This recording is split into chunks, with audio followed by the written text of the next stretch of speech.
Board of Cosmetology to order. Let's start. I think we only have one guest that everyone doesn't already know. We all know Mr. Burns. Well, go ahead and say your name and who you're with. I'm Sean Reynolds, and I'm with South Louisiana's Community College, their cosmetology department. Okay, thank you. Mr. Williams, would you mind giving us the introduction? Dear God, we ask that you would guide us as we take care of our business today. We ask that you would enable us to show fairness to all of these things we ask in the name of Jesus. Amen. Just a roll call, please. Edmund Hill. Present. Jill Adair. Present. Mella Brown. Present. Francis Hand. Present. Deidre Delpit. Present. Melinda Tilley. Present. Michael Grayson. Present. James Williams. Present.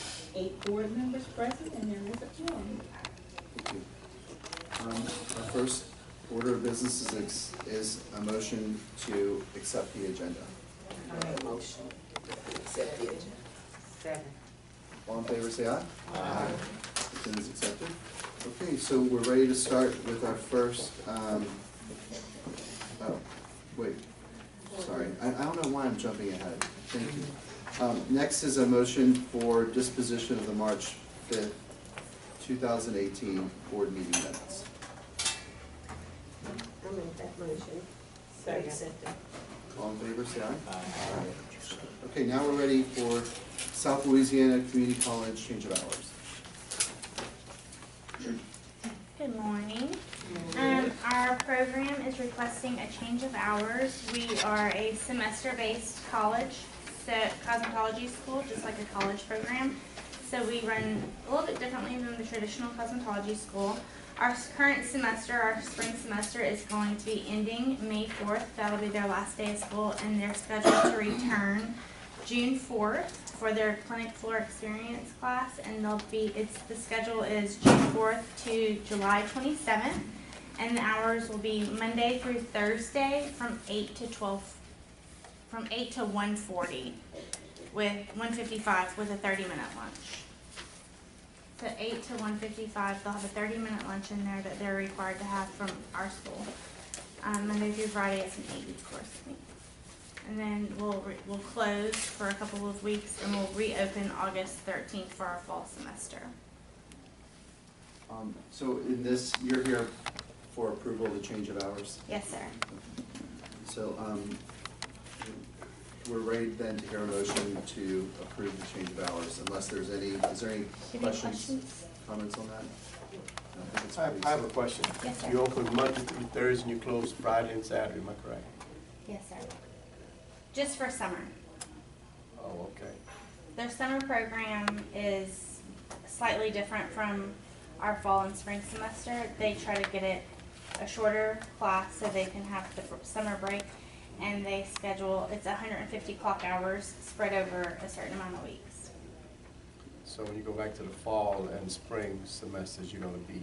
We'll go back to Monday through Friday it's usually, the semester 4 students, they'll be between Monday, Wednesday, Friday from about 8 to 2:40, and on Tuesdays and Thursdays, their class will be from 8 to 12:40. Oh, okay. And then the freshman students, their classes will be Monday, Wednesday, Friday from about 8 to 2:55, and then on Tuesdays and Thursdays, it's from 8 to 3. Okay. So it changes depending on which classes they have. But every semester is 450 hours except for the summer. Okay. All right. I make the motion that the change of hours be put into effect. I second the motion.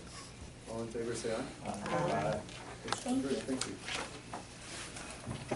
Next, it looks like we've got 1, 2, 3, 4, 5 consent agreements that are in your packet. So if you want to let's just take a couple minutes to review those.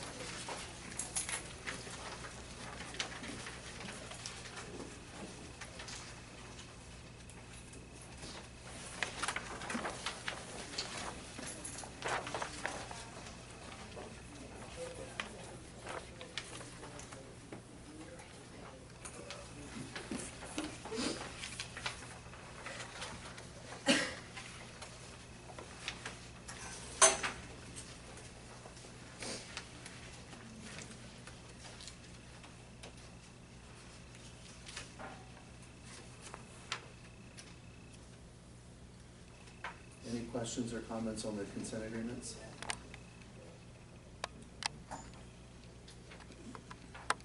We'll hear a motion then to approve the 5 consent agreements. A motion. Second. All in favor, say aye. Aye. No opposition? Then the consent agreements are approved. All right, item number 9 on the agenda is old business, and we have a couple of things that I understand Ms. Wade, you're gonna review with us. And the first is a review of the foreign reciprocity application procedures, and I understand this is foreign countries, is that correct? Correct. So currently we have a requirement that requires anybody who has a cosmetology, manicurist or whatnot license from another country to go to a Louisiana school and take 200 additional hours for obvious reasons. Unfortunately, we don't really have schools that are offering this to the students. I kind of sent out a survey to see if the schools were willing to take in these or accept these transfer students if we increase the requirement maybe to something where they could receive financial aid. Most of the schools still weren't willing to do it, and I think that it has everything to do with the transfer students being attached to their pass-fail ratio. So what I'm asking is that we just remove the requirement, which would allow them to just come in and test to see if they can pass our test, and it may result in them coming to our schools anyway because they can't pass our test. But we can't really ask them to clock 200 hours in a Louisiana school if we don't have Louisiana schools that are accepting them to clock the 200 hours. So Ms. Wade, what tests would they be required to take, the complete exam, including the practical? correct, which is currently the procedure. That part wouldn't change, only the 200-hour requirement. I totally agree with that, because you can't require people to do something they can't find a place to get it. And I think, I just kind of looked from other states, and a lot of them just do it case by case. You come before the board, but this is a much simpler, I think. And I know our test is pretty stringent, so if they're able to pass that, then they're gonna be qualified. Correct. Any I other- make a motion, we accept that. Is there a second? Second. All in favor, say aye. Aye. This motion approved.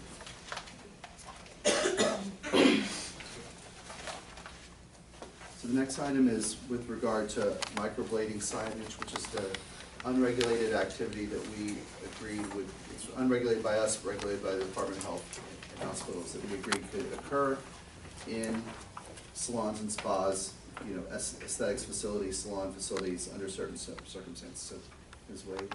Right, so the question was, should we mandate signage in our shops? And what I needed to find out was, does the Department of Health and Hospitals require signage? And they don't require signage. Just briefly, in the additional information, we require signage for our barbers. Like, we fully allow, barbers to work in our salons, but we still require them to post a sign saying this is where the barber services will be performed.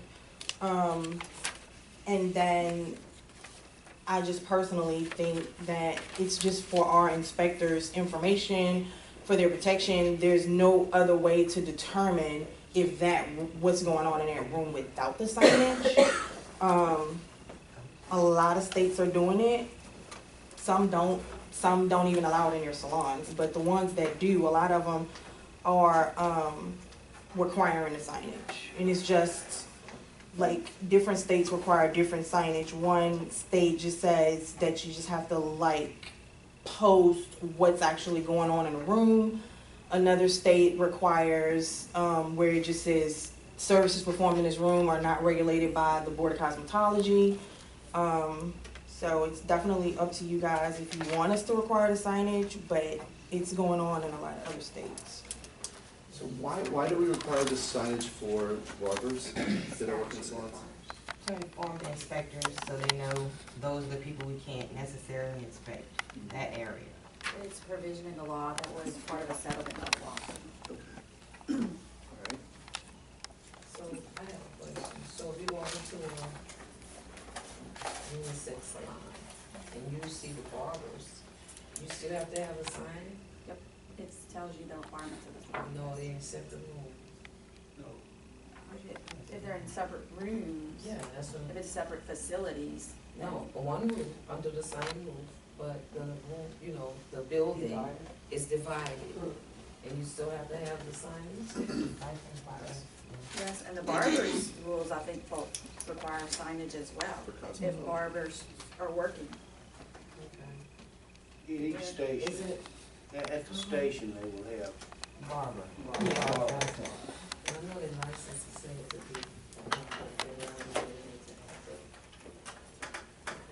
It has to be a separate area. I think there was a time when cosmetology didn't require any other business in the building but cosmetology, so that's how we got to these signs. Well, to me, it sounds like it would help the inspectors to know that those rooms are rooms where non-cosmetology services are occurring. That way they'd know that that's not a room that they should inspect. Yeah, The Department of Health will inspect that room. correct. Mr. Chairman, it should also state that no cosmetology services are performed within that specific room. Do we, in our materials, did you include, what the language of the sign would be? I have 3 examples from 3 other states, with their verbiage. The sign, one from South Dakota, it states, unregulated services, the following services offered by, and then it has a name of the salon, are not regulated by the South Dakota Cosmetology Commission, and then it lists the services. Minnesota's kind of the same. Arizona's salons shall promptly post a notice of salon services that are not regulated by the board and are performed by people who are not licensed by the board. So Arizona's pretty vague, but the other 2 examples, they actually require you to list the services. Yes, I think for me that they're not entirely unregulated services, because they are regulated by the Department of Health. So it seems like we need our own sign that says these services are not regulated by the Board of Cosmetology and are regulated by the Department I like that. of Health. Right. That's good.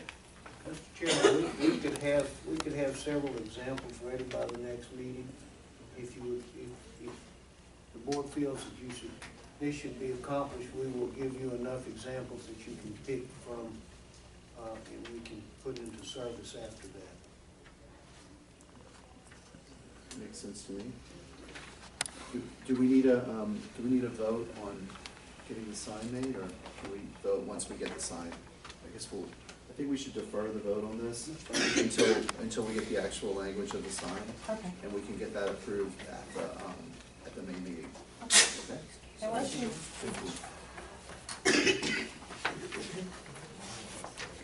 The next item is number 10, new business, and the executive director's report. Mr. Chairman, the only thing that one of the things that I have under the new business is that each year in April, we have to renew our retention schedule. The retention schedule is listed within your paperwork there. It is the amount of time that the state requires us to keep certain information. And some is permanent, some is 3 years, some is 6 years, as you can see on the list, but it's a mandatory requirement that the board each year in April reinstate the schedule. made some slight modifications there in yellow, just making it more detailed.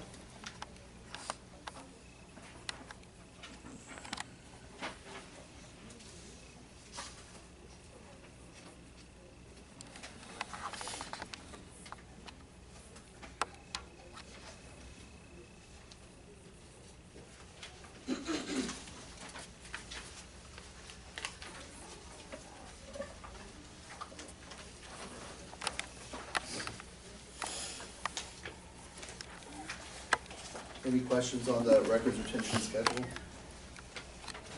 On the inspection documents, we're only gonna keep them for 3 years. That's gonna be 3 years after, if they're entered into the system and we can access them so that we can see the history of a salon that's still in business.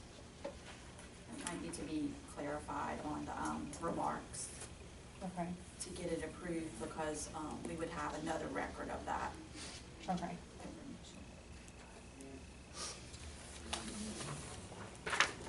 Do we need to make a change to the schedule then, Sherry? Well, number 15, we have 3 calendar years in the office. It doesn't say how they're gonna be stored on this entry, but it's my understanding that the reports get entered into this, the violations and inspection dates get entered into the system, so they're in the board's database. So you would have that as a record that an inspection occurred and any violations that were found. It's only the boxes and boxes of paperwork that we Right. turn in every week, so. Right, so you might just need to clarify in the remarks that, Violations will be retained in the system. yeah, violations and inspection dates are retained Okay. in the system, and then in storage, you don't have anything marked there. So if you're gonna store more than 3 years, okay, so there's no storage. Beyond the 3 years now. So just add that to the remarks. Right, and I think that there would be an exception if somebody's on probation, because a lot of times you have a 2-year probation period as well. So you would want to pull the active cases out. Okay. So this should be inactive cases only. It sounds like this might need a little work. Okay. Yeah. To cover these. So can we revise this and come back at the next meeting and so that we're sure that we're getting any violations need to be retained longer than 3 years, obviously. And any open cases, we don't want to destroy those after 3 years of opening. So both of those should be put.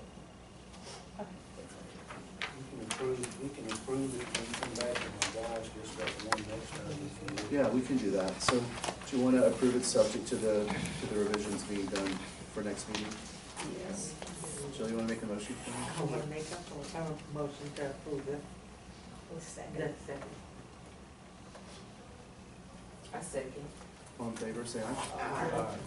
Okay, so it's approved subject to the revisions with regard to violations of open cases. Mr. Chairman, I would like to introduce to the board Ms. Lois Allman. From time to time, about every quarter century, we need to hire another tester.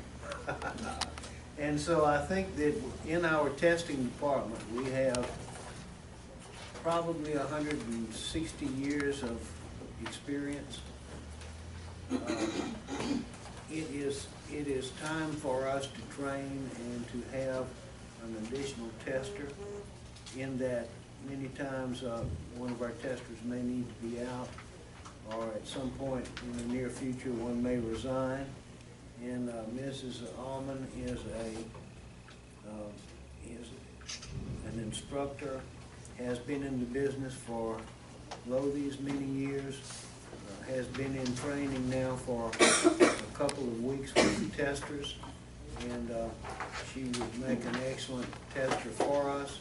And it doesn't require any motion by the board, but I would like for her to just get up and let her give just a brief background so that you will be able to meet her. Okay.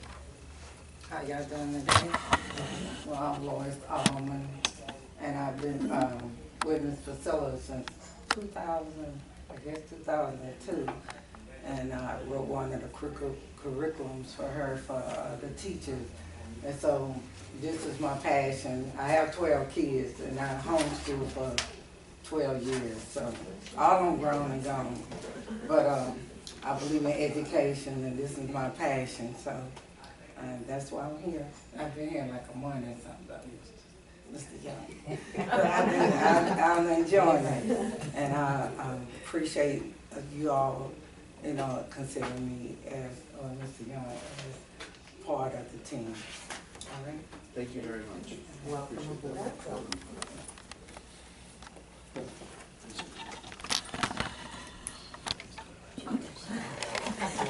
Bye, y'all.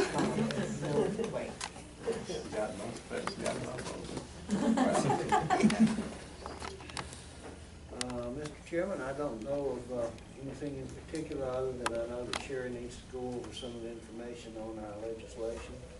I will say that our bill passed the House Commerce Committee last Tuesday and is going to be introduced at some point into the House. And I think it was a 10-3 or 11-3 vote, so it did pass committee. And should anyone have any questions, I'm open for questions. Otherwise, Mr. Chairman.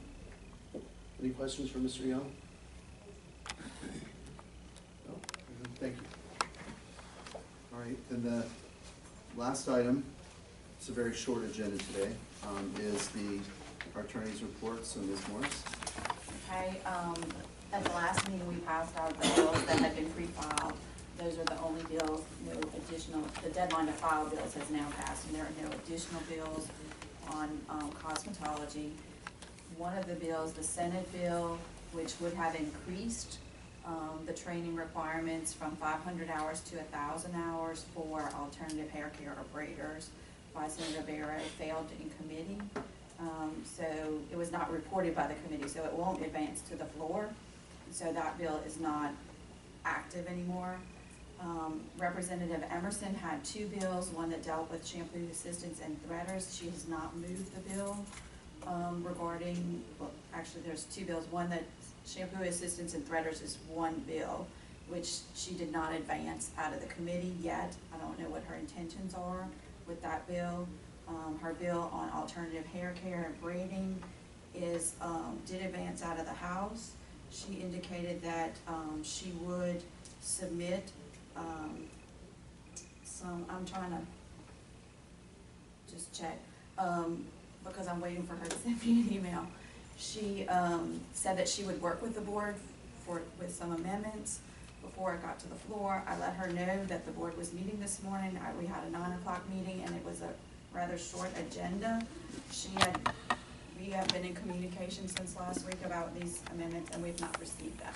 So I told her that any amendments would have to be approved by the board, and I still don't have it, but I want to just check. I've got 10 emails since I came here. So I just want to make Take your sure. time. I don't want to say I don't have them when I might.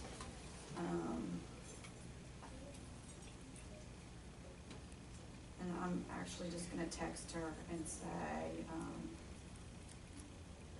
did you send them?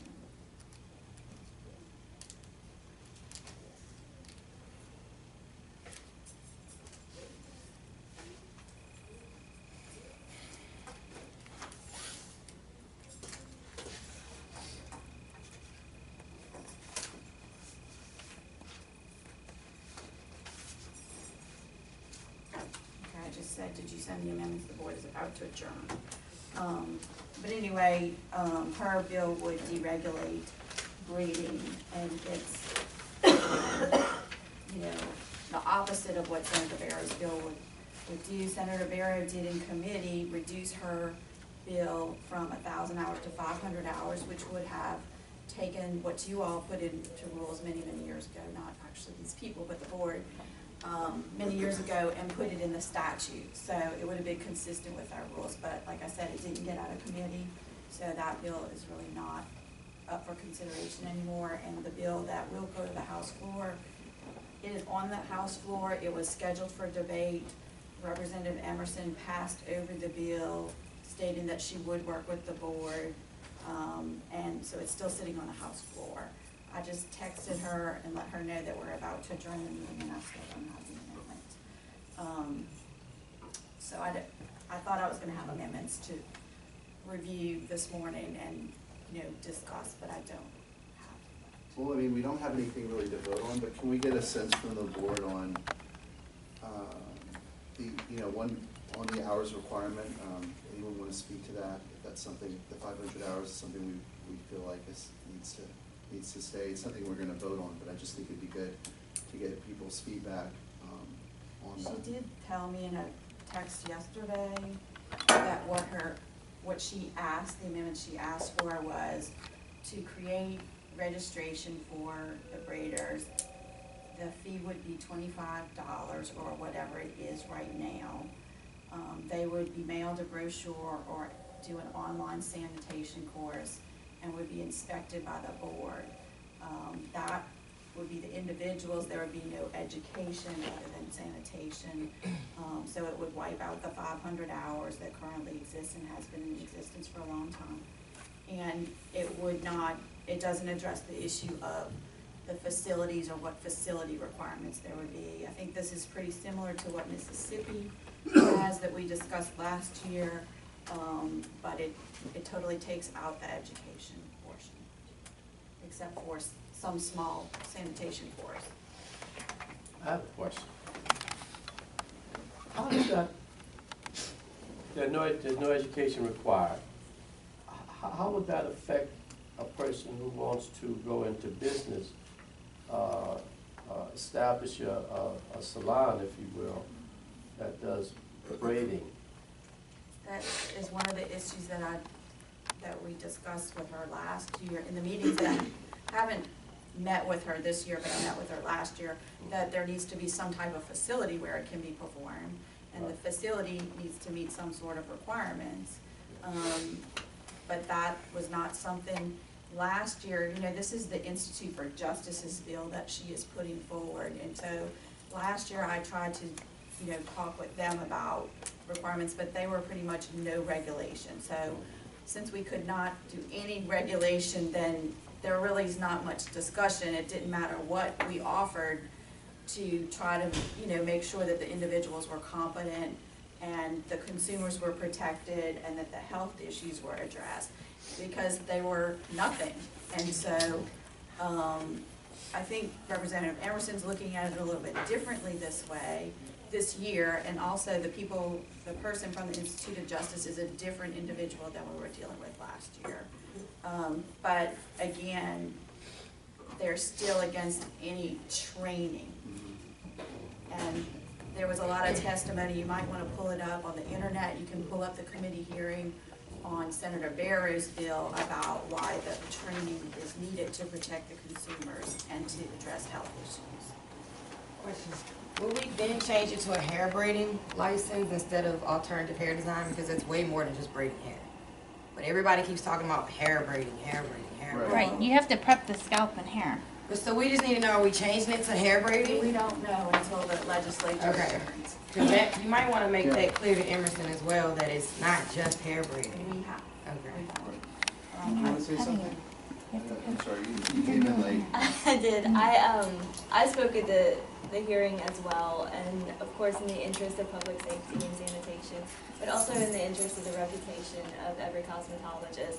The line is so blurred, and I think we can all, you know, attest to the fact that we've worked really hard to work on the reputation and create a trust with the public that whenever they enter a salon, there is a degree of education and there is a degree of safety that is measured by the state and regulated by the state.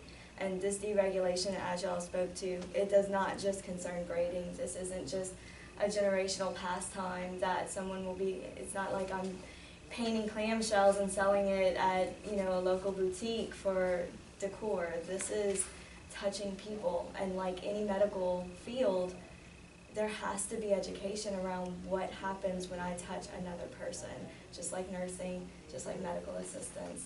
In any regard, we really need to put a focus on the education behind it, not simply a registration that is, let's be honest, somewhat voluntary in Mississippi.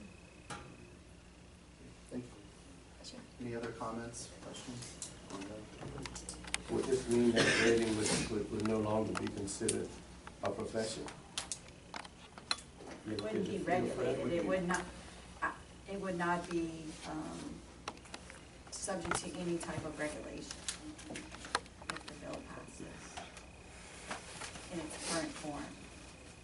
So like exist anymore, really. It won't exist No, under it will us. just be an unregulated practice that anybody could do. I guess I could braid it. You sure could. You probably make a You would good- not want me to. You probably make a good braider. I don't think so. Anyone else? Okay, what's the, any additional items in your report? Those really have taken up all my time for the last 30 days. We've had a number of hearings, Representative Johnson's bill, Senator Barrow's bill, Representative Emerson's. We also, one other thing I wanted to report to you, the rules that we promulgated, they were set for an oversight hearing before the Commerce Committee, which is somewhat unusual. But I prepared for the hearing, and when we got there, they decided not to have the hearing. So those rules now can be promulgated, I believe. We'll check with the Register today, just find out if they'll be published this month or next month, but it's just when it meets their deadline. So the rules will go forward, and that is the threading issue. So hopefully we'll be able to resolve that with threaders and get instructions to our staff consistent with the rules. So right now, what's going on with the braiding salons? Because I hear that we have them popping up everywhere. Or right now, they are still governed by us? The only other thing I think I'd add, Sherry, you mentioned the regulations. I did meet with Governor Edwards a couple weeks ago, and he definitely was very firm in wanting us to look at our regulations and make sure that they make sense and that, you know, they're in the best interest of the people of the state. So Steve and I've talked, and I'd like for us to at some point really pull out the whole goal book and let's go through it line by line and make sure there's nothing that's in there that is not needed, that's unnecessary, that creates any barriers to employment in the state. Because employment is, health and safety, extremely important. Obviously, that has to be primary. Employment is also extremely important as well. So I committed that we would do that, and that's something I think we need to do as we get these rules promulgated that we voted on last year. As we go into the next few meetings, I want us to go ahead and pull out that whole book again. Does that make sense?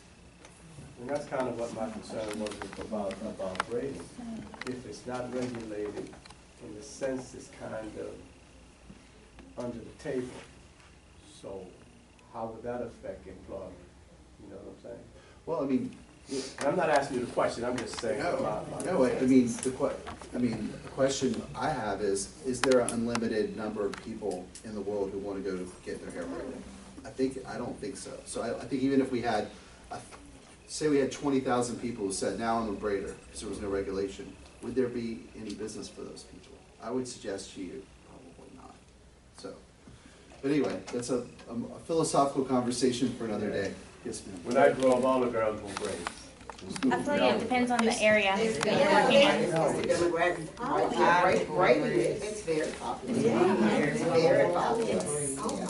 And I think we've got a lot of people out there doing braiding, and a lot of braiding's happening in salons that I see. Absolutely. And what happens to the braiding shop that already existing? Well, then a person could call themselves a braiding shop, unskilled, and they could go into business. Probably wouldn't stay in business, but, yeah. But sorry, you had your hand up again?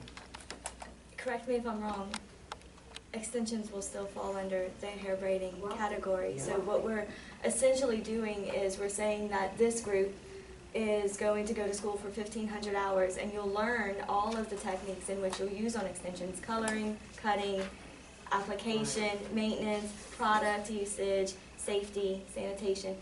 But this group here, unregulated, it's okay. Just we'll trust that you don't color it, and we'll trust that you don't cut it, which I think we know is going to happen. Yeah. Right. So it does create. Yeah. May I speak up to that? I have about 5 students currently are enrolled in my class, and the only reason they're enrolled is because they just need the paper. Because they've been braiding since they were about 8.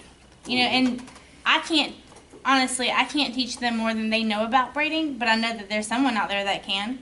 And also, they say, I want that piece of paper to say that I'm the professional. Right. So they want to be professional. And when you don't regulate them, that means they out there bootlegging. Right. So they don't. So if I So you're go really killing an industry. I'm to sorry. say tomorrow, well, y'all don't even need to be here now. They're gonna be like, see ya. But my other question is, to do braiding, does it have to be a salon? Or will it be able to be done anywhere? Representative Emerson's bill passes, it will take out regulation currently. You would need to be in a salon. So we would still be regulating them, cosmetologists? No. Well, The salon would be salons, regulated. you would have a cosmetologist doing your braiding. Right. Someone who is trained on sanitation and, So that won't be required. right, but if you're working in a salon, it will still be required. Okay. But if you have a kiosk in the mall, it would not. Correct. The state board won't regulate that. Right, so it would not be required to have available the equipment that you're required to have Right. available to sanitize, sterilize, running water, those sorts of blood spill kits, those sorts of things. This makes me have the EBGBs. Okay, is there anything else on your report? There's nothing and we I can just- vote on here I'm today, just so. checking, but Still nothing from, still I don't have. Representative seven Emerson. minutes. Mr. Chairman, I just have two things to hand out. yes. If you don't mind, Tosh, just real fast, please. This is a calendar of your legislators and senators, should you have any information you wish to call them about. So you will have their names and numbers. This is a comprehensive financial statement.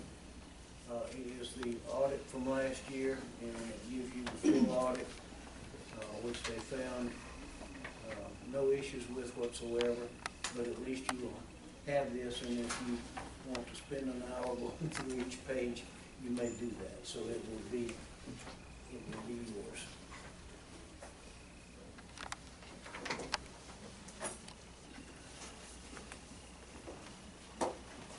The next meeting is May, and it's at 9 a.m. So, May 7th, May 7th, 9 a.m. here, so. Hopefully you're happy with us about that. And I'm just gonna remind the board members that you have to file a tier 2.1 report for last year before our next meeting with the ethics board. Financial report, please.